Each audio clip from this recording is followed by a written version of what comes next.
Okay, let's begin, my dear students. Today we are going to start class number 6 of capital gain chapter. And आज के class में हम लोगों को अपना जो सेक्शन 49 सब सेक्शन 2 से स्टार्ट करना है, जैसा कि आप लोग अपने स्क्रीन पे यहाँ पे देख पा रहे हो। यहाँ पे आज हम लोगों को जो टॉपिक स्टार्ट करना है यह है capital gain on transfer of shares of amalgamating company in lieu of shares of amalgamated company in case of amalgamation. आपने अकाउंट्स में अमलगमेशन पढ़ा होगा, या बहुत सारे ऐसे बच्चे हैं जो अभी अभी रिसेंटली 12 पास करके ही आए, तो उन लोगों ने जरूर ही अमलगमेशन के बारे में कभी सुना ही नहीं होगा। अमलगमेशन क्या होता है? एक प्रोसेस होता है जहां पर एक कंपनी दूसरे कंपनी के साथ अमलगमेट होता है, या दो कंपनियां मिल करके एक नई कंपनी फॉर्मेशन करती है। तो जिस कंपनी का अमलगमेशन होता है उसको अमलगमेटिंग कंपनी बोलते हैं, और अमलगमेशन के बाद जो नई कंपनी बनकर आती है, जो नई कंपनी बनता है, उसको हम लोग अमलगमेटेड कंपनी बोलते हैं। तो यहां पर कैपिटल गेन का जो मैंने आपको समझाया है क्या है, इसको ध्यान से समझिए। पहले तो आप पॉइंट जो है ना, इसका हेडिंग्स जो है ना, इसको आप समझिए कि क्या बोलना चाह रहा है आपको। क्या बोला है? Capital gain on transfer of shares of amalgamating company. Obvious सी बात है ना कि अमलगमेटिंग कंपनी का जब अमलगमेशन हो जाता है तो अमलगमेटिंग कंपनी और एग्जिस्ट ही नहीं करता है। अमलगमेटिंग कंपनी का जब अमलगमेशन हो जाता है तो अमलगमेटिंग कंपनी और एग्जिस्ट ही नहीं करता है। फिर अमलगमेटिंग कंपनी क्या बन जाता है? अमलगमेटिंग कंपनी का जो भी शेयर्स होता है वह सारा अमलगमेटेड कंपनी का शेयर्स बन जाता है। अमलगमेटिंग कंपनी के सारे शेयर होल्डर्स अमलगमेटेड कंपनी के शेयर होल्डर्स बन जाते हैं। तो यहां पर अमलगमेटिंग कंपनी का शेयर्स अमलगमेटेड कंपनी में ट्रांसफर हो जाएगा। अमलगमेटेड कंपनी मतलब कि जो कंपनी न्यू फॉर्म होकर के आ रही है उसमें अगर ट्रांसफर हो जाएगा तो ऑब्वियस सी बात है कि अमलगमेटिंग कंपनी उसको सेल आउट कर रहा है। अमलगमेटिंग कंपनी उसको सेल आउट कर रहा है तो उसको भी कैपिटल गेन, उस ट्रांसफर को भी ट्रांसफर समझा जाएगा और उसके ऊपर भी कैपिटल गेन रेज कंसिडर होगा। तो यहां पर आपको क्या बोला है, इस चीज को आप ध्यान से समझने की कोशिश कीजिए। क्या बोला है? Any transfer of shares of amalgamating company. आप लोग अपने स्क्रीन पे हेडिंग्स का जस्ट नीचे वाला पहला लाइन जो है इसको आप लोग ध्यान से पढ़िए। Any transfer of shares of amalgamating company in lieu of shares of amalgamated company is not liable to capital gain. ये कैपिटल गेन नहीं होता है। However such transactions will have the following tax impact. देखिए इसमें क्या क्या चीजें, आपको कितना अच्छे तरीके से इस चीज को समझाया है। यहां पर बोला है कि कोई भी ट्रांसफर होगा अगर अमलगमेटिंग कंपनी का शेयर्स अमलगमेटेड कंपनी में, तो इसके ऊपर कैपिटल गेन अराइज होना नहीं माना जाएगा। लेकिन एक चीज आपको यहां पर और भी बोल दिया है कि लेकिन इसके कुछ टैक्स इंपैक्ट होंगे जो आपको समझना है, जिसमें टैक्सेशन का कुछ मसला आ सकता है। क्या है? पहला बोला cost of shares in amalgamated company. Amalgamated company में कॉस्ट ऑफ शेयर्स कितना समझा जाएगा? अमलगमेटेड मतलब नई कंपनी के लिए कॉस्ट ऑफ शेयर्स कितना समझा जाएगा? बोला the cost of shares in amalgamating company shall be deemed to be the cost of the shares in the amalgamated company. Amalgamating company का जो कॉस्ट ऑफ शेयर्स होगा, मतलब जो भी वैल्यू ऑफ द शेयर्स होगा, वही अमलगमेटेड कंपनी का भी वैल्यू ऑफ शेयर समझा जाएगा। मतलब अमलगमेटेड कंपनी जो नई कंपनी बन रही है तो पहले से एग्जिस्ट नहीं करती थी, ये अमलगमेशन के बाद इसका निर्माण हुआ है, अमलगमेशन के बाद इसकी फॉर्मेशन हुई है। तो cost of shares in amalgamated company क्या कंसिडर किया जाएगा? तो एकदम सिंपल रिप्लाई है कि जो अमलगमेटिंग कंपनी में जो कॉस्ट ऑफ शेयर्स था वही cost of shares amalgamated company का भी कॉस्ट ऑफ शेयर समझा जाएगा। दूसरी बात, determination of the nature of assets. कैसे हम लोग long term assets, short term assets, ये सब चीजों को डिटरमाइन कर सकेंगे? तो यहां पे आपके बोला क्या बताया दूसरे बॉक्स में देखिए, to find whether share in amalgamated company are long term और short term capital assets, the period of holding shall be calculated from the date when share in amalgamating company were acquired. Amalgamating company ने कब उस assets को खरीदा था, उसके हिसाब से अमलगमेटिंग कंपनी ने कब एसेट्स को खरीदा था वहां से पीरियड काउंटिंग शुरू होता है। जैसे मान लो for example we are standing in the previous year 2021, we are going to appear for exams in the previous year 2021। तो मेरे बच्चों, अगर मान लो अमलगमेटिंग कंपनी ए लिमिटेड है जिसका अमलगमेशन हो रहा है, अमलगमेटिंग कंपनी ने एसेट्स को परचेज किया था 2008-9 के दौरान, और प्रीवियस ईयर आपका 2021 में उसको बेच रहा अमलगमेटेड कंपनी को, तो ऐसे को लॉन्ग टर्म ही समझा जाएगा, क्योंकि हम लोग पीरियड अमलगमेटेड कंपनी का नहीं देखेंगे, अमलगमेटिंग कंपनी ने कब एसेट्स को एक्वायर किया था उस पीरियड के ऊपर हमें कंसीडर करना है। ठीक है, देखिए यहां पर क्या बोल रखा है आपको, to find whether share in amalgamated company are long term और short term capital assets, the period of holding shall be calculated from the date, उस डेट से काउंट किया जाएगा when shares in amalgamating company were acquired, जब amalgamating company में shares acquire किया गया था उस डेट को हम लोगों को कंसीडर करना है। इंडेक्सेशन बेनिफिट में क्या आ जाएगा, indexation benefit shall be available from the year in which shares of amalgamated company were acquired by the SSC, acquired by the SSC. ध्यान दीजिए, अमलगमेटेड कंपनी के शेयर्स को जब एक्वायर किया गया, indexation benefit shall be available from the year, उस year से आपको इंडेक्सेशन का बेनिफिट मिलेगा in which shares of amalgamated company were acquired by the assessee, amalgamated company का शेयर्स जब एसएससी के द्वारा एक्वायर किया गया। तो सबसे पहले तो इसके ऊपर जब तक हम लोग प्रॉब्लम सम नहीं समझेंगे तो इसका टैक्स इंपैक्ट भी हम लोग अच्छी तरह से नहीं समझ सकते हैं। सो आइए आप लोगों को पहले एक प्रॉब्लम सम इसके ऊपर हम लोग कंसिडर करते हैं। देखिए ध्यान से, अभी आपने जो रूल पढ़ा है उसी रूल के ऊपर बेस्ड पेज नंबर 272 आपके इंस्टीट्यूट का स्टडी मटेरियल पे, मेरे बच्चों हम लोग का इंस्टीट्यूट ने न्यू स्टडी मटेरियल इशू किया था जनवरी के महीने में। सो आप लोग जिनके पास भी न्यू स्टडी मटेरियल अभी तक आया नहीं है, बहुत सारे बच्चों ने अभी एनरोलमेंट किया था तो उन लोगों का टैक्स का स्टडी मटेरियल अभी रिसेंटली इंस्टीट्यूट ने भेजा है, और मैं सीए वाले स्टूडेंट्स लोगों को भी इसी स्टडी मटेरियल से पढ़ने बोला हूँ ये कैपिटल गेन चैप्टर को। तो आप लोगों से भी मेरा रिक्वेस्ट है कि आप लोग इस स्टडी मटेरियल को डाउनलोड कर सकते हैं www.icmai.in के वेबसाइट से, आप डाउनलोड करके और इसी न्यू वाले स्टडी मटेरियल से ही पढ़िएगा। ठीक है, सभी लोग से ये मेरी रिक्वेस्ट है। चलिए हम लोग इलस्ट्रेशन नंबर 14 पे आते हैं और इसको अभी स्टार्ट करते हैं करना। देखिए 14 में क्या बोला, mister Joseph has 1000 equity shares, mister Joseph के पास कितना इक्विटी शेयर है, 1000 equity shares of X limited that he acquired on 17/8/2007, वह कब एक्वायर किया था, 17/8/2007, यानी 2007-8 प्रीवियस ईयर में मिस्टर जोसेफ ने 1000 equity share 1000 equity shares x limited का परचेज किया था will of his father, through will of his father, will के थ्रू परचेज किया था, विल मतलब उसको पिताजी से मिला था।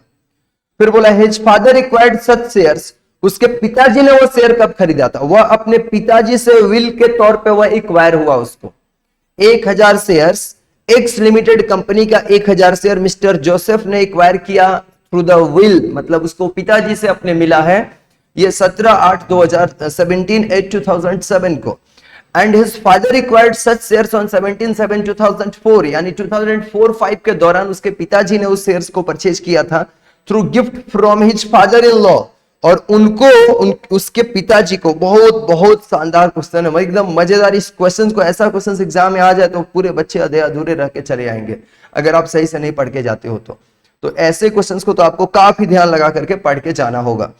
ठीक है, gift from his father in law mister Z, mister Z मतलब उसके पिताजी के फादर इन लॉ से उसके पिताजी ने एक्वायर किया था, एंड मिस्टर जेड उनका नाम था, लेकिन उनके जो father in law mister Z थे, mister Z acquired such shares on 18/8/2000, 18/8/2000 मतलब 2000-2001 के दौरान उसके पिताजी के फादर इन लॉ ने उसको एक्वायर किया था।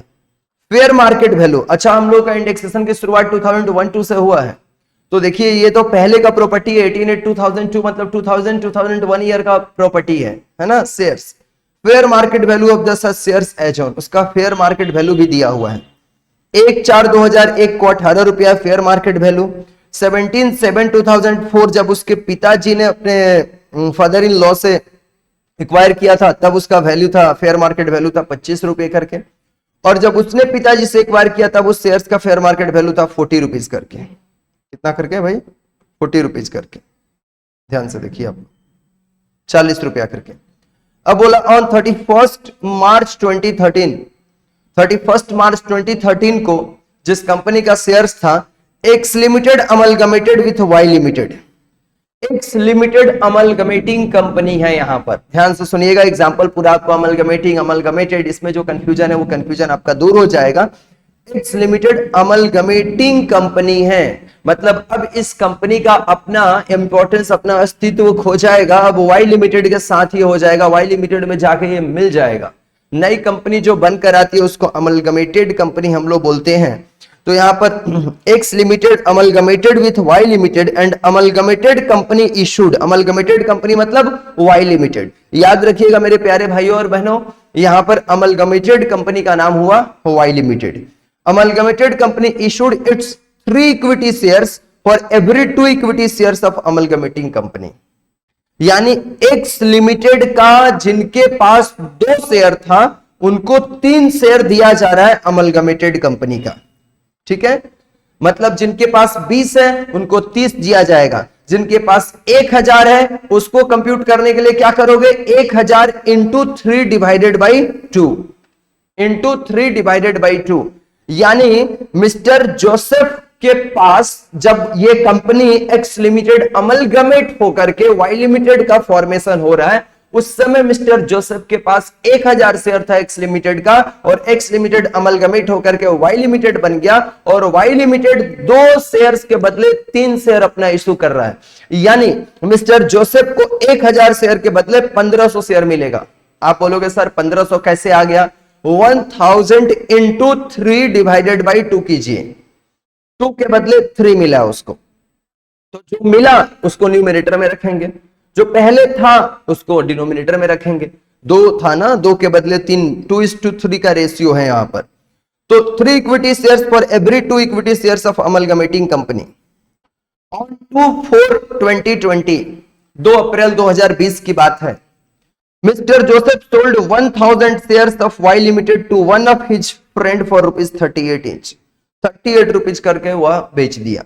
बोला है कैपिटल गेन निकालो। 4 आदमी इसमें इन्वॉल्व है, जोसेफ के पिताजी, पिताजी के फादर इन लॉ, और फिर उसका फ्रेंड जिसको उसने सेल किया है। ठीक है, इतने सारे लोग इसमें इन्वॉल्व हो रहे हैं, और फिर आपको कैपिटल गेन यहां पर फाइंड करना है। मेरे बच्चों, मेरी एक रिक्वेस्ट है, आप लोग इस क्वेश्चन को वेरी वेरी वेरी इंपॉर्टेंट बोल करके लिख लीजिए। सबसे पहले तो काम ये आप कर लो। देखिए इसको हम लोग ध्यान से, मैं आपको अमलगमेटेड का मतलब तो पहले ही समझा रखा हूं, इसका सॉल्यूशन पे आप लोग ध्यान दीजिए। पहले क्वेश्चंस भी अभी आपके सामने ही मैं रखता हूं ताकि मैं आपको सॉल्यूशन समझा सकूं। क्या बोला? When any shares becomes the property of the assessee in a scheme of amalgamation, period of holding of shares in amalgamated company shall be aggregate of the period of holding of shares in amalgamating company prior to amalgamation। amalgamation कब हो रहा है? 31 मार्च 2013 को हो रहा है, यानी 12-13 year में हो रहा है। अरे 31 मार्च 2013 को ही खत्म हो रहा है ना बच्चों। तो क्या बोला है कि 12-13 ईयर के दौरान, 12-13 प्रीवियस ईयर के दौरान इस कंपनी का अमलगमेशन हो रहा है। ठीक है, देखिए क्या बोला है, when any shares becomes the property of SSC in a scheme of amalgamation के स्कीम में इसका प्रॉपर्टी जोसेफ के पास ही 1000 शेयर 1500 शेयर बन गया था, है ना। Amalgamation period of holding of shares, period of holding कितना समझा जाएगा? Period of holding of shares in amalgamated company shall be aggregate of the period of holding of shares in amalgamating company prior to amalgamation। मतलब period of holding अब कितना समझा जाएगा? Amalgamated company का जो पीरियड ऑफ होल्डिंग होगा, यानी 12-13 के दौरान अमलगमेशन हुआ, अब 12-13 के लास्ट डेट पे हुआ है, तो 1/4/2013 से समझो, यानी 13-14 देखिए 13-14 14-15 15-16 16-17 17 18 18 19 और फिर उसके बाद से आपका 19-20 और 20-21 के दौरान उसने उसको बेचा। 8वें साल में जाकर के उसने शेयर्स को बेच दिया है, 8th ईयर में जाके बेचा। And period of holding of shares in amalgamated company, and period of shares in amalgamated company, hence in the given case assets transferred being shares of Y limited were treated as the long term capital assets। मतलब इसके father से उसको मिला था, father जी के ससुर जी खरीदे थे उसको 2000 ईयर में, इससे कोई लेना देना नहीं है। जब उसने बेचा, मिस्टर जोसेफ ने जब अपने मित्र को 38 रुपीज करके अपने फ्रेंड को जब वह बेचा शेयर्स, तब वह किस कंपनी का शेयर होल्ड कर रहा था, एक्स लिमिटेड का या वाई लिमिटेड का? आपका रिप्लाई तो यही होगा कि वाई लिमिटेड का शेयर होल्ड कर रहा था। वाई लिमिटेड का शेयर कैसे होल्ड कर रहा था? क्योंकि वाई लिमिटेड अमलगमेशन के बाद नई कंपनी बनकर के आया था और वाई लिमिटेड का अमलगमेशन हुआ था आपका 12-13 ईयर के दौरान। अब 12-13 से वो एसेट्स को होल्ड कर रहा है, 2021 ईयर प्रीवियस ईयर में जाकर के बेचा है। तो 2021 प्रीवियस ईयर में जाकर के बेचा तो मोर देन 36 मंथ, और शेयर्स के केस में तो 12 मंथ से ज्यादा होल्ड करने के बाद भी, अगर लिस्टेड कंपनी का है तो 12 मंथ, अनलिस्टेड कंपनी का है तो 24 मंथ। तो यहां पे तो 24 मंथ भी पार कर चुका है अगर अनलिस्टेड कंपनी होगा तो भी। तो आप ये समझ सकते हो कि लॉन्ग टर्म कैपिटल एसेट्स है। तो सबसे पहला रिप्लाई आपको ये बोला है कि जो मिस्टर जोसेफ अपने फ्रेंड को शेयर बेचा हुआ अमलगमेटेड कंपनी का शेयर था और 12-13 से लेकर के 2021 प्रीवियस ईयर तक वो होल्ड कर रहे हैं, इसलिए वो लॉन्ग टर्म कैपिटल एसेट्स था। पहला रिप्लाई आपको मिल गया। आइए दूसरे रिप्लाई की तरफ मैं आपको लेके चलता हूं। मेरे प्यारे भाइयों और बहनों, देखिए अब देखिए यहां पर क्या हुआ है, ध्यान से सारी बातों को समझिए। क्वेश्चन आपके माइंड में है, क्वेश्चन जरूरत पड़ेगा तो मैं बैक में जाके आपको फिर दिखाऊंगा। देखिए अब आपको क्या कैलकुलेशन करना है, calculation of the cost of acquisition of shares of Y limited. Calculation of the cost of acquisition of shares of Y limited. Y limited का शेयर एक्वायर करने का कॉस्ट। तो मैंने आपको तो सम्स, जब आपको मैं पढ़ा रहा था ना सम्स, तभी मैं बोल दिया था कि 1500 शेयर उसको मिलेगा। यहां पे देखिए 1500 शेयर लिखा हुआ है, तभी मैंने बोल दिया था कि 1500 शेयर उसको मिला है। ऐसा तो नहीं है मैं क्वेश्चन अभी सॉल्यूशन की तरफ मैं आया भी नहीं था, तभी मैं बोल दिया था। कैसे कैलकुलेशन मैंने आपको बताया था। ऐसा अकाउंट्स में हम लोग बोनस शेयर से सब चैप्टर में बहुत बार पढ़ते हैं। मेरे प्यारे बच्चों, एक चीज और, कई बार ऐसा, जैसे इस चैप्टर में मैं मैक्सिमम क्वेश्चंस आपके ऊपर थोप रहा हूं, मतलब मैं आपको समझा दे रहा हूं बहुत अच्छे तरीके से, और फिर बोलता हूं कि आप लोग इसको घर में प्रैक्टिस करोगे। तो बहुत सारे लोग ये सोचते होंगे कि अरे ठीक है सर तो बहुत अच्छे से समझा ही दिए कॉपी में, बाद में जब एग्जाम आएगा तब प्रैक्टिस कर लेंगे। तो वो आपकी एक घनघोर गलती होगी। अभी जो आप एक गलती कर लिए, एग्जाम्स के पहले हम लोग जब इतने सारे पेपर एक साथ पढ़ रहे होते हैं, कोई लोग ग्रुप 1 का एग्जाम्स देगा, कोई लोग दोनों ग्रुप का एग्जाम्स देगा, तो आपका 4 पेपर करो या 8 पेपर, हमारा पढ़ाई का जो एक बार बर्डन सारे चैप्टर्स का, सारे चीजों का इतना ज्यादा हो जाता है कि आप लास्ट मोमेंट पे तब के लिए अगर छोड़ रहे हो तो आप बहुत बड़ी गलती कर रहे हो। ये मैं आप लोगों को आगाह करते हुए चलता हूं, मैं आपका मार्गदर्शक हूं, मेरी यही ड्यूटी ही है। तो आपको मैं पहले से ये बात बोलते हुए चल रहा हूं कि अगर आप तब के लिए छोड़ रहे हो कि तब एग्जाम्स के पहले प्रैक्टिस कर लेंगे, तो मैं आपको बोल रहा हूं आपके टाइम नहीं मैनेज कर पाओगे, इतना टाइम आपके पास नहीं होगा। ठीक है, तो आपसे गुजारिश है कि आप संग इस क्वेश्चंस को प्रैक्टिस कर लो। अगर आपको मैं बाद में करने के लिए बोल रहा हूं तो आप साथ साथ उसको प्रैक्टिस करते हुए चलिए। ठीक है, देखिए अभी फिलहाल क्या करना है। तो cost of shares of X limited, previous owner 1000 into 20 रुपया समझा जाएगा। 20 रुपया क्यों समझा जाएगा सर, ये हमें बता दीजिए। देखिए 20 रुपया क्यों समझा जाएगा, जो उसका खरीदा था 20 रुपया ईच करके खरीदा था वह यहां पर कैसे समझा जाएगा। ये 2000, इसमें एक रूल्स है, आपको रूल्स पढ़ाया गया मेरे बच्चों कि 1/4/2001 को जो वैल्यू रहता है, 1/4/2001 को जो वैल्यू है, और उसके पहले जब इसको खरीदा गया था तब जो वैल्यू है, उस दोनों में से जो हायर वैल्यू होता है उस हायर वैल्यू को हम लोग कंसिडर करते हैं। याद है फर्स्ट के क्लासेस में ही मैंने आपको बता दिया था कि अगर कोई एसेट्स 1/4/2001 के पहले का खरीदा हुआ है, ठीक है, अगर कोई एसेट्स 1/4/2001 के पहले का खरीदा हुआ है, तो पहले का वैल्यू और fair market value as on the date of 1/4/2001 whichever is higher is taken into consideration. तो मेरे प्यारे साथियों, यहां पर 1/4/2001 को वैल्यू है 18 रुपए, और जब उसके ससुर जी, पिताजी के ससुर जी खरीदे थे तब उसका वैल्यू था 20 रुपए। इस दोनों में से 18 और 20 में से हायर कौन सा, ऑब्वियसली 20 हायर है, इसीलिए 20 को वहां पर कॉस्ट ऑफ एक्विजिशन को कंसिडर किया गया है। मैं एक एक चीज आपको समझाते हुए चल रहा हूं, कोई कारण ऐसा नहीं है जो आप बोल सकते हो कि सर आपने नहीं बताया हमें। मैं बताते हुए चल रहा हूं, बस प्रैक्टिस आपको करना है समय निकाल करके, because this is very lengthy chapter. तो मैं सारा सम अगर सॉल्व करते हुए चलूंगा तो और लंबा क्लास खिंच जाएगा आपका। ठीक है, देखिए इसके बाद से आपको क्या बोला है, शेयर्स, ये था cost of shares of X limited. X limited का कॉस्ट ऑफ शेयर्स 1000 इंटू 20,000 रुपया था। लेकिन shares received on amalgamation of Y limited, Y limited का उसको कितना शेयर मिलेगा, 2 के बदले 3 शेयर। तो हम लोग कर देंगे, ये कैसे आया 1500 शेयर। 1500 शेयर लाने के लिए कैलकुलेशन आप करोगे 1000 इंटू 1000 इंटू कर दोगे 3/2। यहाँ पे जब आप 1500 कॉपी पे लिखोगे ना, तो यहाँ पर आप क्या करोगे 1000 इंटू 3/2, तो 1500 आ जाएगा। अब cost of acquisition per share of Y limited, Y limited का पर शेयर का एक्विजिशन कॉस्ट क्या हो जाएगा। एक्स लिमिटेड में 20,000 रुपया वैल्यू था और यहाँ पर नंबर ऑफ शेयर्स आपका हो गया 1500 शेयर्स, तो cost of acquisition per share of Y limited का पर शेयर एक्विजिशन कॉस्ट कितना पड़ा। तो अगर हम इस अमाउंट को इस नंबर ऑफ शेयर से डिवाइड कर देते हैं,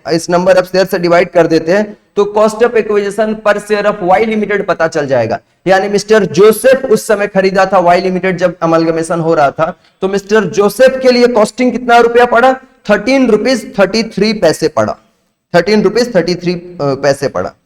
देखिए यहाँ पर प्रीवियस ओनर का मतलब आपको समझाया है, ये आपको जस्ट रीड कर लेना है, ऐसे मैं आपको पढ़ा के समझा दे रहा हूं। Previous owner means the last owner who acquired the assets for a value. यहाँ पर प्रीवियस ओनर कौन होगा, जो लास्ट ओनर जो वैल्यू में इस एसेट्स को एक्वायर किया। In the given case mister Joseph acquired the shares through will of his father and hence literally Joseph father is the previous owner. Joseph का पिताजी यहाँ पर प्रीवियस ओनर है, but since Joseph father has not purchased such shares but acquired by way of the gift from his father-in-law, hence for this purpose Mr. Z is the previous owner। उसके पिताजी को खरीदा हुआ नहीं था, अपने ससुर जी से गिफ्ट मिला था। मेनली उसके ससुर जी कौन थे, ससुर जी मिस्टर जेड थे, जिन्होंने पहली बार उसको खरीदा था। तो यहाँ पर प्रीवियस ओनर मिस्टर जेड होगा।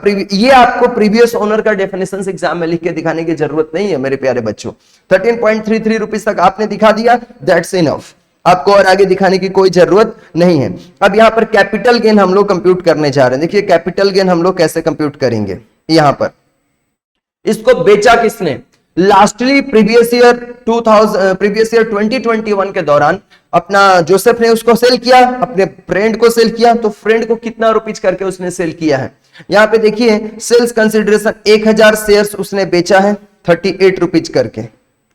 1000 शेयर्स उसने बेचा है 38 रुपीज करके, 38,000 रुपीज का। देखो आप बोलोगे सर 1500 शेयर हो गया था ना, तो 1500 बेचेगा ना। मेरे बच्चों देखो लिखा क्या ना, क्वेश्चंस को तो थोड़ा पढ़ो। इसने बोला है ना मिस्टर जोसेफ, यहाँ पे पढ़िए लाइन, क्वेश्चंस का लाइन पढ़िए, लास्ट लाइन क्वेश्चंस का सॉल्यूशन से ठीक ऊपर लास्ट लाइन। यहाँ पर क्या बोला है, mister Joseph sold 1000 shares of Y limited. Mister Joseph पूरा शेयर नहीं बेचा। मिस्टर जोसेफ जब अपने पिताजी से विल के तौर पे एक्वायर किया था, तब उसके पास एक्स लिमिटेड का 1000 शेयर था, लेकिन बाद में जब कंपनी का एक्स लिमिटेड का अमलगमेशन होकर के वाई लिमिटेड का फॉर्मेशन हुआ था, तो वहीं 1000 शेयर उसका 1500 शेयर बन चुका था। और जब 1500 शेयर बन चुका था, उसका सिर्फ 1000 शेयर उसने अपने फ्रेंड को बेचा है। 500 शेयर अभी भी अपने पास रखा है, घबराने की बात नहीं है, ठीक है। तो देखिए यहां पर क्या हुआ, उसने 1000 शेयर्स को बेचा अपने फ्रेंड को 38 रुपीज करके, 38,000 में। एक्सपेंस ऑफ ट्रांसफर नील है, नेट सेल्स कंसिडरेशन निकल गया।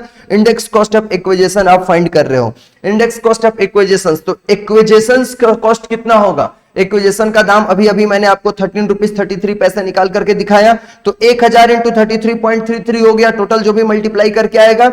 यहां पर 301 अपने प्रीवियस ईयर का, 301 2021 का है, और ये 200 जो है ना, ये कौन सा ईयर का है, 200 जो आपका इंडेक्स दे रखा है, ये आपका 12-13 ईयर का इंडेक्स है। कौन से ईयर का इंडेक्स है, इक्वायर कब किया था, वाई लिमिटेड का शेयर कब इक्वायर किया था, 12-13 में, क्योंकि एक्स लिमिटेड वाई लिमिटेड में कन्वर्ट हुआ था 12-13 ईयर के दौरान। 31 मार्च 2013 मतलब 12-13 होता है। तो ये 12-13 का एक्विजिशन वाले ईयर का इंडेक्स यहां पे रखा है, और इंप्रूवमेंट तो शेयर्स में कुछ हो ही नहीं सकता है। तो ये आपका हो गया लॉन्ग टर्म कैपिटल गेन। ये पूरा सम्स था, आपको ये सम्स बहुत अच्छे से प्रिपेयर करना है। 2 लाइन का तो सॉल्यूशन है, लेकिन ऊपर का जो ये जो आपको रूल्स है, यहां पर ये जो रूल्स है, 1-2 लाइन का ये वाला जो बिगिनिंग में है, एंड प्रीवियस पेज में जो है ये वाला जो कि लॉन्ग टर्म कैपिटल गेन होगा, ये सब चीज एग्जाम्स में आपको बहुत अच्छे से समझा के लिखना होगा, और फिर मार्क्स का बरसात आपके ऊपर होगा, ठीक है। चलिए हम लोग आते हैं नए टॉपिक पे, capital gain on conversion of debenture into shares. आप लोग कन्वर्टेबल डिबेंचर का नाम जरूर सुना होगा, कभी कभी आप लोगों ने बिजनेस स्टडीज या कॉमर्स वगैरह पढ़ा होगा, या ऐसे अकाउंट्स में भी आपके कई सारे टीचर लोग आपको बताए होंगे क्लास 12 के दौरान आपको। कि capital gain on conversion of debenture into shares. तो कैपिटल गेन तो ऑब्वियसली नहीं पढ़ाए होंगे, आपको ये बताए होंगे कि कन्वर्टेबल डिबेंचर होता है। कन्वर्टेबल डिबेंचर हम लोग कैसे डिबेंचर को बोलते हैं, वह डिबेंचर जो फ्यूचर में जाकर इक्विटी शेयर में कन्वर्ट किया जा सकता है। तो अगर डिबेंचर्स को इक्विटी शेयर में कन्वर्ट किया जाता है तो वहां पर भी आपका टैक्स इंपैक्ट देखने को मिलता है। मेरी बात ध्यान से समझिए, उसमें कैपिटल गेन नहीं भी होगा लेकिन टैक्स इंपैक्ट देखने को मिलता है। वही चीज मैं आपको भी समझा रहा हूं। जब डिबेंचर्स को शेयर्स में कन्वर्ट किया जाता है तो वहां पर भी आपका यहां पर भी टैक्स इंपैक्ट देखने को मिलता है। चलिए इस टैक्स इंपैक्ट को हम लोग समझते हैं। क्या बोला यहां पर, conversion of debenture, conversion of debenture including debenture stock and deposit certificate. Debenture stock भी इस डिबेंचर में शामिल होगा, डिपॉजिट सर्टिफिकेट भी कई बार आपका कन्वर्ट हो जाता है। इनटू शेयर्स और debentures are not treated as transfer. कई बार डिबेंचर्स भी एक, जैसे मान लो 10% रेट का डिबेंचर है, बाद में कंपनी बोला ना कि देखो हम इसी डिबेंचर को 12% रेट के डिबेंचर में कन्वर्ट कर दे रहे हैं। मतलब पहले कंपनी आपको 10% के रेट से ब्याज दे रहा था, बाद में कंपनी आपको 12% के रेट से ब्याज देगा उसी डिबेंचर्स का। तो अगर आप अपने डिबेंचर को डिबेंचर में भी कन्वर्ट कर रहे हो, हाई रेट डिबेंचर में कन्वर्ट कर रहे हो, या आप अपने कंपनी के डिबेंचर्स को इक्विटी शेयर में चेंज कर रहे हो, तो ऐसे को ट्रांसफर ट्रीट नहीं किया जाता है, ट्रांसफर ट्रीट नहीं किया जाता है। However, there is a tax impact on this. देखिए tax impact on sale of such converted shares shall be as under. लेकिन आपने शेयर्स कन्वर्ट किया, जब आप शेयर्स में कन्वर्ट करोगे तब उसको ट्रांसफर नहीं माना जाएगा। मेरी बात ध्यान से समझिए, कितना प्यारे तरीके से इंस्टीट्यूट ने सारी बातों को लिखा है, आपका इनकम टैक्स ने टैक्स को बनाया है कितना मजेदार तरीके से। बोला कि कोई बात नहीं है, आप डिबेंचर में कन्वर्ट करना चाहते हो डिबेंचर को कर लो, शेयर में कन्वर्ट करना चाहते हो कर लो, हम ट्रांसफर नहीं मानेंगे। लेकिन जब आप उस शेयर्स को बेचोगे ना कभी तो बेचोगे, तब हम उसके ऊपर टैक्स लेंगे आपसे, तब टैक्स लेंगे। देखिए किस तरह से टैक्स को कलेक्ट करता है। बोला cost of acquisition of the new assets. New assets का कॉस्ट ऑफ इक्विजिशन कब समझा जाएगा, कॉस्ट ऑफ ओल्ड एसेट्स, मतलब convertible debenture shall be taken as the cost of acquisition of the new assets. आप जब कन्वर्टेबल डिबेंचर खरीदे थे पहली बार जब आपने कन्वर्टेबल डिबेंचर खरीदा था, जब शेयर में आपने कन्वर्ट किया तब का वैल्यू नहीं लेगा। जब आपने कन्वर्टेबल डिबेंचर खरीदा था वही cost of acquisition of the assets समझा जाएगा। Cost of acquisition of the new assets मतलब आप उसको शेयर में चेंज कर लियो कोई दिक्कत नहीं है, लेकिन शेयर को जब बेचोगे तो कैपिटल गेन लेगा। तो बोला है कि उस समय कॉस्ट ऑफ इक्विजिशन कौन सा लिया जाएगा, कॉस्ट ऑफ इक्विजिशन जब आप प्रीवियसली जब आपने डिबेंचर खरीदा था, कन्वर्टेबल डिबेंचर खरीदा था, वही कॉस्ट ऑफ इक्विजिशन समझा जाएगा। लिखा है देखिए, cost of the old assets, cost of the old assets shall be taken as the cost of acquisition of the new assets. Converted share का कॉस्ट वही लिया जाएगा। Holding period starts from the date of acquisition of such debenture. Debenture जिस year में आपने खरीदा था ना, वहीं से होल्डिंग पीरियड समझा जाएगा। मतलब अगर आपने डिबेंचर खरीदा 2007-8 के दौरान, आपने बेचा उसको, आपने कन्वर्ट किया उसको 15-16 में और बेचा 2021 में, तो 15-16 से काउंटिंग नहीं होगा, 2007-8 से ही होल्डिंग पीरियड काउंट होगा। ठीक है। Indexation benefit of indexation shall be available from the date of allotment of the new assets. मतलब आपको इंडेक्सेशन में डिनोमिनेटर में इंडेक्स बेचोगे तो प्रीवियस ईयर में ही सेल होगा, लेकिन डिनोमिनेटर में इंडेक्स कौन से ईयर का लिया जाएगा, जिस ईयर में, ध्यान से सुनिए, जिस ईयर में आपका कन्वर्टेबल डिबेंचर शेयर में कन्वर्ट होगा, जिस ईयर में आपका convertible debenture high rate debenture में कन्वर्ट होगा, उसी ईयर को का इंडेक्स डिनोमिनेटर में लिया जाएगा सम को सॉल्व करते वक्त। ठीक है, मतलब उसमें जिस ईयर में आपका कन्वर्ट हो रहा है। और indexation benefit is not applicable in case of debenture. Debenture के केस में मतलब शेयर में अगर होगा, कन्वर्टेड शेयर में अगर बदलोगे तो इंडेक्सेशन बेनिफिट मिलेगा, लेकिन डिबेंचर को डिबेंचर में बदलोगे तो आपको इंडेक्सेशन बेनिफिट नहीं मिलेगा। ये आपको एक चीज याद रखना है। चलिए इसके बाद एक नए पॉइंट की तरफ हम लोग बढ़ते हैं। नए पॉइंट के ऊपर हम लोग बढ़ते हैं, जीरो कूपन बॉन्ड पे।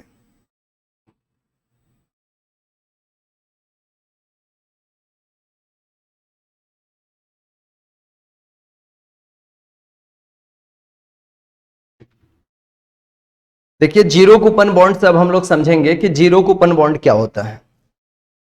जीरो कूपन बॉन्ड का पहले मतलब आप ध्यान से समझिए।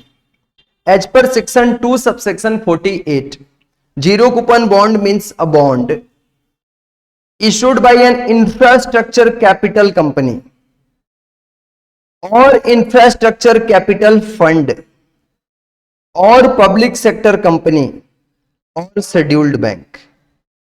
ये जीरो कूपन बॉन्ड ऐसा बॉन्ड होता है जो कोई इंफ्रास्ट्रक्चर कैपिटल कंपनी इशू कर सकती है, या कोई इंफ्रास्ट्रक्चर कैपिटल फंड इशू कर सकता है, या पब्लिक सेक्टर की कंपनी, पब्लिक सेक्टर कंपनी जो होती है पब्लिक सेक्टर में जो भी कंपनी है वो लोग इशू करते हैं, या फिर कोई शेड्यूल्ड बैंक, शेड्यूल्ड बैंक जैसे state bank of India, Punjab national bank, ये लोग क्या अपना जीरो कूपन बॉन्ड इशू कर सकते हैं? जी हां, ये लोग अपना जीरो कूपन बॉन्ड इशू कर सकते हैं।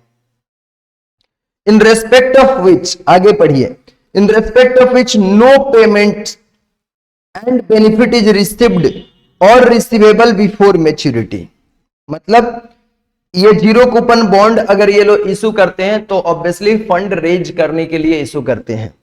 फंड रेज करने के बाद आपको इसका पेमेंट, मतलब ये पब्लिक खरीदती है इसको जीरो कूपन बॉन्ड को, जैसे लोग शेयर्स खरीदते हैं वैसे जीरो कूपन बॉन्ड भी परचेज करते हैं।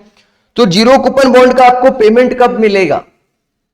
No payment and benefit is received or receivable before maturity. आपको खरीदने के बाद आपके साथ एग्रीमेंट होता है बेचने वाली कंपनी का, जीरो कूपन बॉन्ड इशू करने वाली कंपनी का, कि ये मैच्योरिटी पीरियड है, ये कंप्लीट होने के बाद ही आपको पेमेंट मिलेगा, उसके पहले पेमेंट नहीं मिलेगा आपको। और रिडम्पशन फ्रॉम द इशूअर, या अगर इशूअर मतलब जो इशू करने वाली कंपनी है वो रीपे करेगा तभी आपको पेमेंट मिलेगा। Which the central government may by notification in the official gazette specify in this behalf. अब यहां पे देखिए आगे क्या बोला है, determination of the nature of assets, determination of the nature of assets. ये देखिए क्या बोला है, a zero coupon bond shall be treated as long term capital assets। Zero coupon bond long term capital assets treat किया जाता है if it is held by the transferor for more than 12 months। held by the transferor, transferor मतलब कौन होता है? जिसको transfer किया जाता है, यानी जिनको इशू किया जाता है। जिस पर्सन ने जीरो कूपन बॉन्ड में मनी इन्वेस्ट किया है और उस जीरो कूपन बॉन्ड को 12 महीने तक अगर होल्ड कर लिया, 12 महीने के पहले अगर उसने सेल आउट कर दिया, उसको मनी मिल जा रहा है या कंपनी उसको रीपे कर दे रही है, तब तो शॉर्ट टर्म कैपिटल एसेट्स माना जाएगा। लेकिन 12 मंथ्स के बाद इसको long term capital assets consider किया जाता है। ट्रीटमेंट देखिए, redemption or maturity or sale of such bond shall be treated as transfer.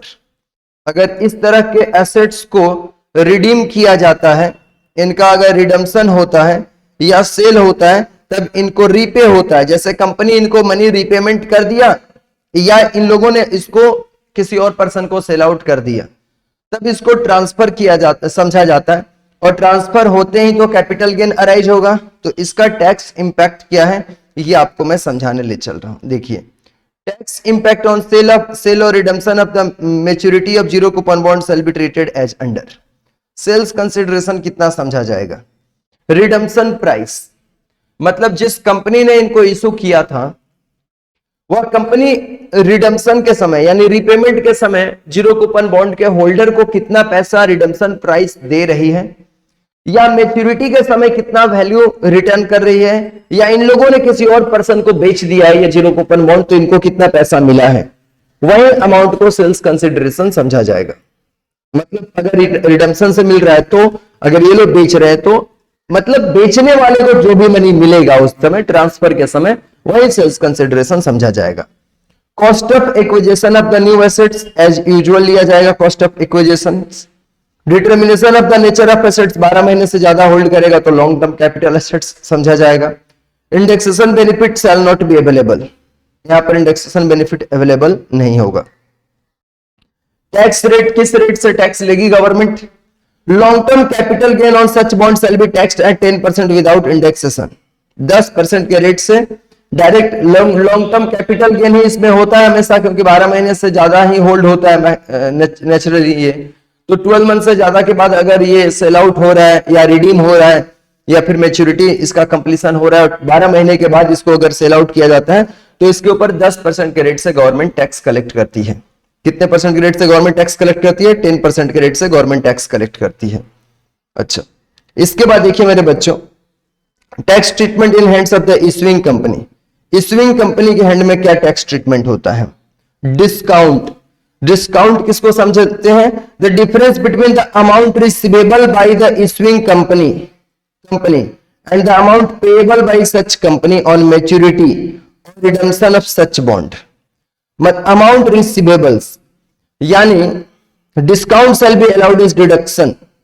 जो कंपनी इशू करने वाली है, जो कंपनी इशू करने वाली है, मान लीजिए उस कंपनी ने इसको इशू किया है 10 रुपए में, फॉर एग्जाम्पल मैं बोल रहा हूं, एक बॉन्ड को इशू किया 10 रुपए में और उसको पेमेंट करना पड़ रहा है अमाउंट यहां पे कितने का पेमेंट करना पड़ रहा है उसका अमाउंट मान लो 8 रुपए से रिडम्पशन के समय 8 रुपए कम पेमेंट करना पड़ रहा है, तो 2 रुपए का डिस्काउंट हो गया, कम पेमेंट करना पड़ रहा है, वह एग्जम्पशन हो जाएगा, डिडक्शन हो जाएगा in hands of the issuing company under section 36 subsection 1 clause 3A on pro rata basis during the life of the bond. तो ये कुछ ज्यादा सीरियस मैटर नहीं है, इसको आपको दिमाग में उतना रखने की जरूरत नहीं है, ये कंपनी के पॉइंट ऑफ व्यू से है। आइए अगले पॉइंट पे बढ़ते हैं। ESOP, employee stock option plan. जब आप ग्रुप 2 का अकाउंट्स पढ़ेंगे तो आपको ये चैप्टर भी पढ़ना है, एम्प्लॉय स्टॉक ऑप्शन प्लान।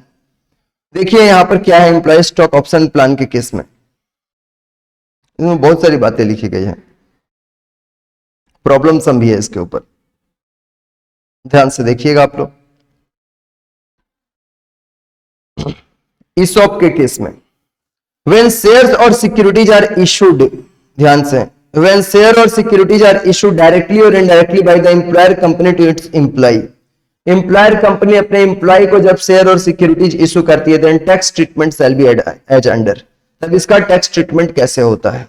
देखिए, if such shares are issued in any previous year up to 2008-9 but other than 1999-2000, 2008-9 तक अगर इसको इशू किया गया है इस ईयर को छोड़ करके, तब उसका टैक्स ट्रीटमेंट अलग है।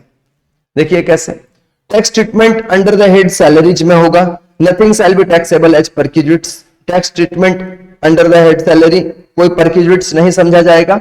अगर एम्प्लॉयर कंपनी अपने एम्प्लॉय को अगर शेयर ट्रांसफर कर रहा है तो इसको परक्यूजिट्स नहीं समझा जाएगा, ठीक है, परक्यूजिट्स का मतलब आपको पता है। Tax treatment under the head capital gain when such share sold by the employee, tax treatment under the head capital gain when such assets are sold by the employee. अब एम्प्लॉय ने employee stock option plan वाला security खरीदा है और उसको उसने बेच दिया, एम्प्लॉय ने सेल आउट कर दिया। कंपनी में जॉब करता है, कंपनी ने उसको ऑफर दिया था अपना ESOP खरीदने के लिए मार्केट वैल्यू से कम वैल्यू पे। ऑब्वियसली कंपनी जब अपने एम्प्लॉय को ESOP इशू करती है, ESOP मतलब इस employee stock option plan issue करती है, तो मार्केट वैल्यू से कम में अपने एम्प्लॉय को देती है। एम्प्लॉय ने उसको खरीदा और उसको एक होल्डिंग पीरियड होता है, वो होल्डिंग पीरियड के बाद उसने सेल आउट कर दिया। अगर सेल आउट करता है तो सेल्स कंसिडरेशन एज यूजुअल, जितना में बेचा उतना सेल्स कंसिडरेशन लिया जाएगा। Cost of acquisitions, if shares are allotted before 1/4/2007, अगर 1/4/2007 के पहले अगर कंपनी ने उसको अलॉट किया था, अगर शेयर्स मतलब ESOP इशू किया था, तब एक्चुअल कॉस्ट ऑफ एक्विजिशन को कॉस्ट ऑफ एक्विजिशन समझा जाएगा। That is the price at which the shares are issued to the employee. 1/4/2007 1/4/2007 के पहले अगर कंपनी ने ये ESOP इशू किया होगा तो 1/4/2007 के पहले जिस प्राइस पे कंपनी ने ये शेयर अपने एम्प्लॉय को ESOP इशू किया था, वही प्राइस को यहां पर कॉस्ट ऑफ एक्विजिशन समझा जाएगा। लेकिन अगर कंपनी ने शेयर्स को अलॉट किया है on or after 1/4/2007 but before 1/4/2009, then the value of such shares, तब उसका then the यहाँ पर value of such shares as on the date on which the option vests with the employee, तो vested value लिया जाएगा। That is the value which has been taken while computing the value of the fringe benefit। ये vested value आपको दिया रहेगा sums में, question 6 के ऊपर अगर पूछा जाएगा तो। अब आपको यहां पर क्या बोला है? Tax treatment under the head capital gain when such assets are transferred by the employee by way of gift. अगर मान लो ये एम्प्लॉय ने बेचा नहीं, किसी को अपना ESOP गिफ्ट कर दिया, तब इसका टैक्स ट्रीटमेंट क्या होगा कैपिटल गेन हेड में? देखिए, tax treatment under the head capital gain when such assets are transferred by the employee by way of gift और अंडर एन इरिकवरेबल ट्रस्ट, यहां पर अगर करता है तब sales consideration market value of the assets as on the date market value, sales consideration market value लिया जाएगा।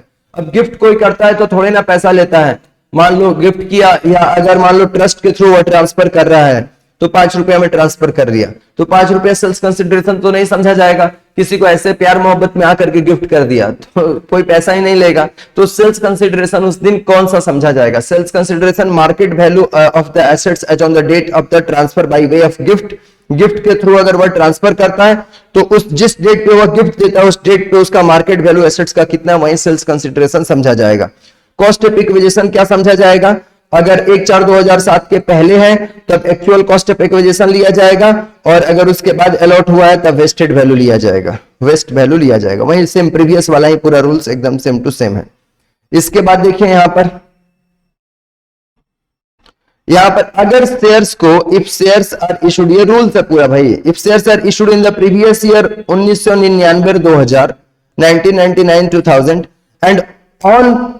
And on or after 1/4/2009, ये उस ईयर के लिए आपको एक याद रखना, वो ईयर के लिए पर्टिकुलर रूल है, ठीक है, उस ईयर के लिए पर्टिकुलर रूल है। बोला if shares were issued in the year 1999 2000 और ऑन और आफ्टर 1/4/2009, तब यहां पर tax treatment under the head salary क्या लिया जाएगा? Tax treatment under the head salary, the difference between the fair market value of the share as on the date of the exercise of option and the cost at which it is offered to the employee is treated as the taxable perquisites। मतलब जो fair market value था salary head में भी taxable माना जाएगा, इन 2 year के लिए salary head में भी टैक्सेबल। 1/4/2009 के बाद अगर कोई कंपनी ने ESOP इशू किया है तो उसका ESOP का मार्केट में अगर वो इशू करता तो मान लो 100 में करता, लेकिन एम्प्लॉय को दे रहा है 40 रुपए में, तो डिफरेंस कितने का हुआ? 60 रुपीज का। वह 60 रुपीज इंप्लाई के हैंड में taxable perquisites under the head salary समझा जाएगा। यही बात पहला लाइन में लिखा है। और tax treatment under the head capital gain when such assets are sold by the employee, अगर उस एसेट्स को वह बेच देता है तब सेल्स कंसिडरेशन एज यूजुअल होगा। Cost of acquisition fair market value as on the date of exercise of option, वह जिस दिन ऑप्शन को एक्सरसाइज किया होगा, ऑप्शन मतलब ये इसका नाम ही होता है ना employee stock option plan ESOP, तो इसको ESOP को ऑप्शन बोला जाता है, यानी ऑप्शन को एक्सरसाइज करना यानी ऑप्शन को खरीदना। जिस दिन वह ESOP को खरीदा होगा, जिस दिन उस समय जो फेयर मार्केट वैल्यू होगा वह fair market value cost of acquisition समझा जाएगा। फिर उसके बाद से tax treatment under the head capital gain when such assets are transferred by way of the gift और अंडर द इरिकवरेबल ट्रस्ट, तब sales consideration fair market value as on the date of the assets वही समझा जाएगा previous वाला, और cost of acquisition वही तुम्हारा option fair market value as the date of the exercise of the option. यहां पर चेंज है, यहां पर वेस्टेड वैल्यू नहीं लेना है, यहां पर cost date of exercise of option लेना है। देखिए ये छोटा मोटा एक रूल्स है, बहुत बड़ा बड़ा चीज लिखा है क्योंकि कई सारे ईयर टू ईयर इसमें रूल्स में बदलाव आया है, इसलिए ऐसा लिखा हुआ है। इसके ऊपर अब हम लोग प्रॉब्लम सम्स करते हैं, ध्यान दीजिएगा। प्रॉब्लम सम पे आते हैं। देखिए बहुत अच्छे से सभी ईयर के बारे में समझा दिया है, यहां पर काफी अच्छे से समझाया हुआ है। 15 number question, T limited grants option to its employee Rajat, T limited ने अपने एम्प्लॉय रजत को ऑप्शन दिया ESOP खरीदने के लिए 1/4/16 को। मेरे बच्चों ये रूल 1/4/2009 के बाद का है, तो आप इजिली इसको समझ सकते हो। अभी अभी जो रिसेंटली मैंने रूल पढ़ाया उसी के ऊपर बेस्ड होगा ये। Its employee on 1 April 2016 to apply for 100 shares of the company, 100 shares खरीदने का मौका दिया for making available right in the intellectual property to the employer company at predetermined price of ₹150 per share, 150 per share के दाम से, with the date of vesting of the option being 1 April 2018। Vested period उसका 1/4/2018 तक था, मतलब उसको ये option था कि 1/4/2016 को कंपनी ने उसको ऑप्शन दिया और 1/4/2018 तक वह कभी भी खरीद सकता था। मतलब वेस्टिंग पीरियड उसको 1/4/2018 तक कभी भी खरीदने का मौका दे रही है कंपनी। And exercise period being 1 April 2018 to 31 March 2021, 31 March 2021। Rajat exercises option on 31 May 2020। अच्छा उसको ना यहाँ पर वेस्टिंग पीरियड है उसको 1/4/2018 का, और उसने एक्सरसाइज करने का पीरियड, सॉरी मैं गलत बोल गया, एक्सरसाइज करने का पीरियड उसको 31 मार्च 2021 तक है, मतलब कभी भी खरीद सकता है। उसने ऑप्शन को 31 मई 2020 को खरीदा and shares are allotted transfer to him on 13 जून 2020। 13 जून 2020 को उसको शेयर ट्रांसफर किया गया, इसॉप वाला शेयर उसको ट्रांसफर किया गया 13 जून 2020। 13 जून 2020 मतलब 20-21 ईयर में उसको कंपनी ने दिया। Fair market value of such shares on different dates are as under.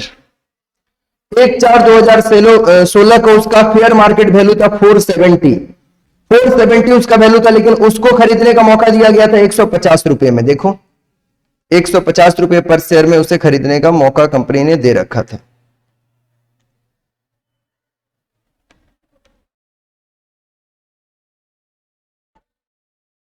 ₹150 per share में उसे खरीदने का मौका दिया गया था। दिख रहा है आप लोगों को? फिर 1/4/2018 को जब उसका with the date of the vesting of option, vesting date का मार्केट वैल्यू दिया हुआ है। वेस्टिंग डेट का भी मार्केट वैल्यू मैंने बोला था दिया रहेगा आपको क्वेश्चंस में, यहां पर मैंने बोला था वेस्टिंग डेट का भी मार्केट वैल्यू आपको दिया रहेगा। Vest with the employee, value of the shares on the date on which the option vest with the employee, option vest करता है एम्प्लॉय, मतलब वैल्यू जब उसको फ्रिंज बेनिफिट मिलेगा उसका। तो यहां पर इस क्वेश्चन में फ्रिंज बेनिफिट वाला टॉपिक से अपने को मतलब है भी नहीं, या इसका भी वैल्यू दिया है 31 मई 2020 का भी वैल्यू दिया, और 13 जून 2020 का भी वैल्यू उसको दिया हुआ है। जब वो ए किया था, ट्रांसफर किया था कंपनी ने उसको, तब का भी मार्केट वैल्यू उसको दिया हुआ है। फिर क्या हुआ, 31 March 2020 mister Rajat gifted 25 shares to his brother and sold balance share at market value of 2180 per share. 25 share अपने भाई को गिफ्ट कर दिया। मतलब इस क्वेश्चन में सभी कुछ आपको मिल गया है लगभग देखो तो, एक तरह से समझने का। बेचा भी है, मार्केट में भी बेचा और अपने भाई को भी बेचा है। Compute taxable value of perquisites if any and capital gain in hands of Rajat for assessment year 21-22। देखिए मेरे बच्चों, fair computation of capital gain for the of value of perquisites for assessment year 21-22। पहले तो सबसे पहले देखो इसका market में दाम था कितना रुपया करके भाई, मार्केट में दाम था इसको कितना शेयर दिया था इसको कंपनी ने, 150 शेयर दिया था।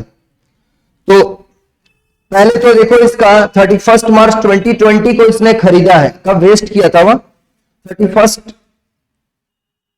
में, एक्सरसाइज 31 में 2020 को किया। जब वो 2020 को खरीदने गया यहां पर, और कितना शेयर खरीदा है वह, कितना शेयर खरीद, 150 शेयर उसको ऑफर किया गया था, उसने कितना शेयर में वेस्टेड किया है ये क्वेश्चंस में दिया हुआ है क्या, 100 shares of the company, 100 shares था, 100 शेयर। तो 100 शेयर उसने खरीदा, रजत ने 100 शेयर खरीदा और 31 मई 2020 को खरीदा। देखिए चौथे लाइन में लिखा हुआ 31 मई 2020, तो 31 मई 2020 का फेयर मार्केट वैल्यू 1250 रुपया दिया हुआ है, दिख रहा है आप लोगों को 1250 रुपया ये। तो देखिए यहां पर total fair market value of the shares as on the date of the option is exercise, जिस दिन वह ऑप्शन एक्सरसाइज कर रहा है उस दिन ऑप्शन का दाम है 1,00,100 शेयर्स का 1250 रुपया करके 1,25,000 रुपया। लेकिन इसको कंपनी खरीदने बोल रहा है कि भाई तुम सिर्फ 150 रुपया में करके खरीद लो, इसके पास ऑप्शन एक्सरसाइज करने के लिए कंपनी ने ऑप्शन दिया था। Less the amount actually paid by assessee in respect of such shares, लेकिन 150 रुपया में ही कंपनी ने इसको खरीदने का मौका दिया था, क्योंकि ईसॉप होता ही यही स्टॉक है जिसको बाहर के लोगों को कंपनी 1250 रुपए में बेचेगी, यानी फेयर मार्केट वैल्यू पे बेचेगी, लेकिन अपने कंपनी के एम्प्लॉय को वह कम प्राइस में ऑफर करती है, ताकि एम्प्लॉय को वह क्या करती है, एम्प्लॉय को अपने साथ एंगेज रखना चाहती है। शेयर खरीद लेगा तो जॉब छोड़ के भी नहीं जाएगा, कंपनी के ग्रोथ के लिए मेहनत भी करेगा, सोचेगा मैम जितना कंपनी का अच्छा मेहनत करके ग्रोथ करेंगे उतना हमारे शेयर्स का वैल्यू बढ़ेगा, हमें अच्छा बेनिफिट मिलेगा। तो ये आपका 150 इंटू 100 शेयर्स 15,000 रुपया का। अब ये 1,10,000 रुपया taxable perquisites in the hands of employee समझा जाएगा। क्यों ये वाला टैक्सेबल परक्यूजिट समझा जा रहा है, क्योंकि ये जो स्टॉक है 1/4/2009 के बाद का खरीदा हुआ है। अगर 1/4/2009 के पहले का होता और 99-2000 ईयर का नहीं होता तो ये टैक्सेबल परक्यूजिट्स कंसिडर नहीं किया जाता, इसको टैक्सेबल परक्यूजिट्स कंसिडर किया जा रहा है। इसका कारण क्या है मेरे बच्चों? इसका कारण यही है कि ये 1/4/2009 के बाद का ऑप्शन है। पहली बात। दूसरा मैटर में आ जाइए, आप लोग इसको सॉल्व कीजिएगा घर में मेरे प्यारे भाई और बहनों, प्लीज प्लीज प्लीज आप लोग घर में इसको सॉल्व कीजिएगा। अब कैपिटल गेन, कैपिटल गेन होगा यहां पर 100 शेयर्स हैं, ये फुल वैल्यू ऑफ कंसिडरेशन, इसने बेचा कितना रुपया करके है, उसको बेचा है देखिए 2180 रुपीज करके मार्केट में बेचा है वह। अभी गिफ्ट दिया वो छोड़ दो, जो बेचा है उसकी बात मैं अभी कर रहा हूं। अच्छा, अगर वो गिफ्ट भी अगर करता है ना तो उस समय भी फेयर मार्केट वैल्यू लिया जाता है। देखो यहां पर ऑप्शन दिया है कि अगर गिफ्ट भी करेगा ना, यहां पर गिफ्ट भी करेगा और बेचेगा, दोनों ही सेल में fair market value as on the date of the exercise of option यहां पर, और यहां पर sales consideration fair market value of the assets on the date of transfer by way of gift और fair market value as on the date of exercise of options. यहां पर मतलब sales consideration दोनों ही मतलब में एक ही समझा जाएगा यहां पर, सोल्ड बाय द एम्प्लॉय। अच्छा, एज यूजुअल यहां पर tax treatment under the head, tax treatment under the head capital gain when such assets are sold by the employee, तब सेल्स कंसिडरेशन एज यूजुअल होगा, और जब गिफ्ट करेगा तो fair market value लिया जाएगा। तो यहां पर जो वह कर रहा है 2180 इसका वैल्यू पे कर रहा है, बेच रहा है 2180 वैल्यू पे सेल आउट कर रहा है। देखिए सेल किस वैल्यू पे कर रहा है, 2180 पर शेयर पे कर रहा है। तो यहां पर 2180 into 100 shares, expense of transfer nil, net sales consideration, cost of acquisition कितना था, 1250 रुपया करके एक्वायर किया था। कॉस्ट ऑफ एक्विजिशन कौन सा लिया जाएगा? देखिए यहां पर कॉस्ट ऑफ एक्विजिशन में बोला है कि fair market value as on the date of exercise of the option, और अपने क्वेश्चन में जब वो ऑप्शन को एक्सरसाइज किया था 31 मई को, 31 मई को ही किया था ना, देखिए यहाँ पे 31 मई को किया था, उस समय उसका प्राइस था 1250 रुपया, दिख रहा है आप लोगों को 1250 रुपया था। तो वही कॉस्ट ऑफ एक्विजिशन समझा जाएगा 100 शेयर्स का। तो 100 इंटू 1250 1,25,000 रुपया, शॉर्ट टर्म कैपिटल गेन होगा 93,000। शॉर्ट टर्म कैपिटल गेन क्यों होगा? क्योंकि 12 महीने के पहले पहले उसने बेच दिया है। 12 महीने के पहले पहले कैसे बेच दिया, यहां पर क्वेश्चंस में देखिए, उसने सेल आउट किया है 31/12/2020 को और एक्सरसाइज किया था 31 मई 2020 को, यानी 12 महीने के अंदर अंदर ही उसने सेल आउट कर दिया, इसलिए शॉर्ट टर्म कैपिटल गेन हो रहा है। अरे मई में खरीदा और दिसंबर में बेच दिया, मई में खरीद कर दिसंबर में बेचेगा तो 1 साल भी तो नहीं पार किया, 12 महीने भी तो नहीं पार किया, तो ऐसे समय में इसको शॉर्ट टर्म कैपिटल गेन यहां पर होगा। ठीक है, even gift of the share received through ESOP shall be treated as considered as the transfer. तो ये भी आपको, ये सम्स भी आपको करना है घर में बैठ करके, ये पूरा सम्स आपको बनाना है, ध्यान से इसको आप लोग कीजिएगा।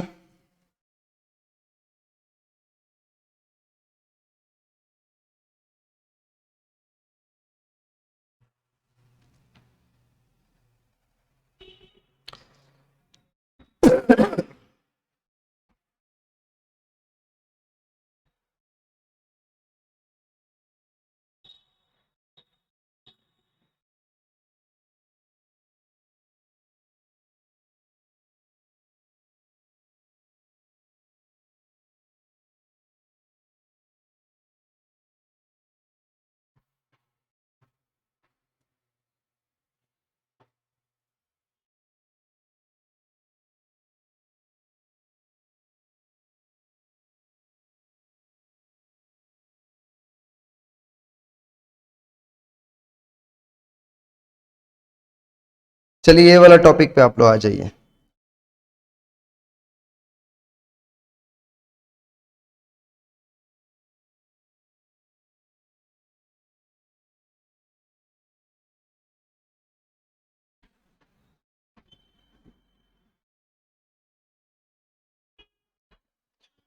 Capital gain on transfer of shares in demerged company और resulting company. Capital gain on transfer of shares in demerged company, आप देखिए डिमर्जर भी होता है एक ठो, इसको मर्जर भी अपने बोलते हैं। इसमें एक अमलगमेशन और डिमर्जर एक ही जैसा है, लेकिन जब अकाउंट्स आप पढ़ोगे तो उसमें डिटेल में आपको बताया जाएगा। फिलहाल अभी अकाउंट्स की चीजें मैं यहां नहीं लेके आता हूं, लेकिन यहां पर एक डिमर्जिंग कंपनी होता है, जैसे अमलगमेटिंग कंपनी था वैसे डिमर्जिंग कंपनी होता है, और एक नई कंपनी बन के आती है उसको डिमर्ज्ड कंपनी बोला जाता है, डिमर्ज्ड कंपनी।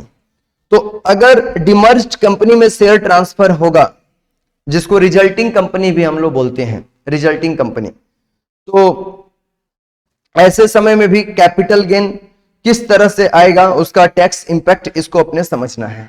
ध्यान दीजिएगा, बाय वर्च्यू ऑफ सेक्शन, ध्यान दीजिएगा मेरे बच्चों, by virtue of section 47 subsection 6D, any transfer of shares in demerged company, demerged company मतलब old shares, in lieu of shares of resulting company मतलब new shares, is not liable to capital gain, ये capital gain के लिए liable नहीं होगा, capital gain के लिए liable नहीं होगा। लेकिन यहां पर कुछ होगा, क्या होगा देखिए ध्यान से, cost of shares resulting company के केस में, cost of acquisition of original shares into net book value of the assets transferred to resulting company, into net book value, cost of acquisition कितना लिया जाएगा, कॉस्ट ऑफ एक्विजिशन लिया जाएगा, cost of acquisition of original shares into net book value of the assets transferred to resulting company, resulting company को जो transfer किया जाएगा, net book value of the assets transfer to resulting company, इससे multiply करेंगे। Net worth of the company immediately before of such demerger, net worth मतलब paid up share capital general reserve, ये सब कुछ कंसिडर किया जाएगा। डिमर्ज कंपनी, आफ्टर डिमर्जर जो कंपनी बनती है उसको डिमर्ज कंपनी बोला जाता है आफ्टर डिमर्जर। अच्छा, cost of acquisition of original shares less cost of shares of resulting company calculated above, ये डिफरेंस आ जाएगा cost of shares of the demerged company after demergers. Determination of the nature of assets resulting company के hands में long term या short term दोनों ही हो सकता है, ये बोला है रिजल्टिंग कंपनी के लिए या डिमर्ज्ड कंपनी के लिए। To find whether share in resulting company are long term or short term capital assets, the period of holding shall be calculated from the date of acquisition of original shares in the demerged company. Demerged company मतलब before demerger जो company था उसने उस assets को कब खरीदा था, तब से हम लोग होल्डिंग पीरियड को काउंट करेंगे। Indexation benefits shall be available from the year in which share in resulting company were acquired by the SSE. SSE ने रिजल्टिंग कंपनी यानी रिजल्टिंग कंपनी का जब शेयर खरीदा था वहां से इंडेक्सेशन जोड़ा जाएगा। पहले जो मर्जर के पहले जो कंपनी एग्जिस्ट करती थी उसका नहीं लिया जाएगा, ठीक है ना। और नेक्स्ट आपका डिमर्ज्ड कंपनी में indexation benefit shall not be available from the year in which the original share in demerged company were required by the SSC. वैसे ये जो आपका जो सेक्शन है ना एग्जाम पर्पस के लिए इतना ज्यादा इंपॉर्टेंट आपका ये नहीं है, इसलिए मैं थोड़ा इसको ज्यादा सीरियस लेकर के नहीं पढ़ा रहा हूँ आपको, सब थ्योरी पर्पस के लिए आते हैं एग्जाम्स में मेनली। चलिए मैं आपको अब थोड़ा दूसरे सेक्शंस पे लेके आता हूं जो एग्जाम्स के लिए आपको इंपॉर्टेंट है, ठीक है। जो एग्जाम्स के लिए आपके ज्यादा इंपॉर्टेंट है उनको मैं अभी देखूंगा।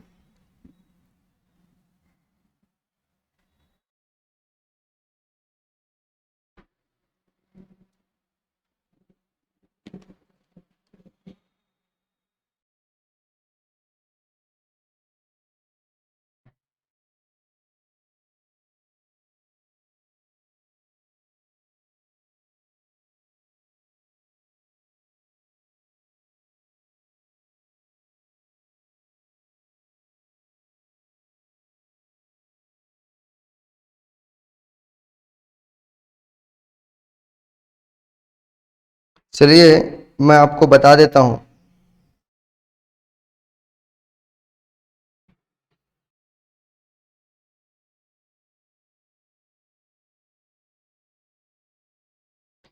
Capital gain in case of slump sale section 50B से अगले क्लास में इसको अपने कवर करेंगे।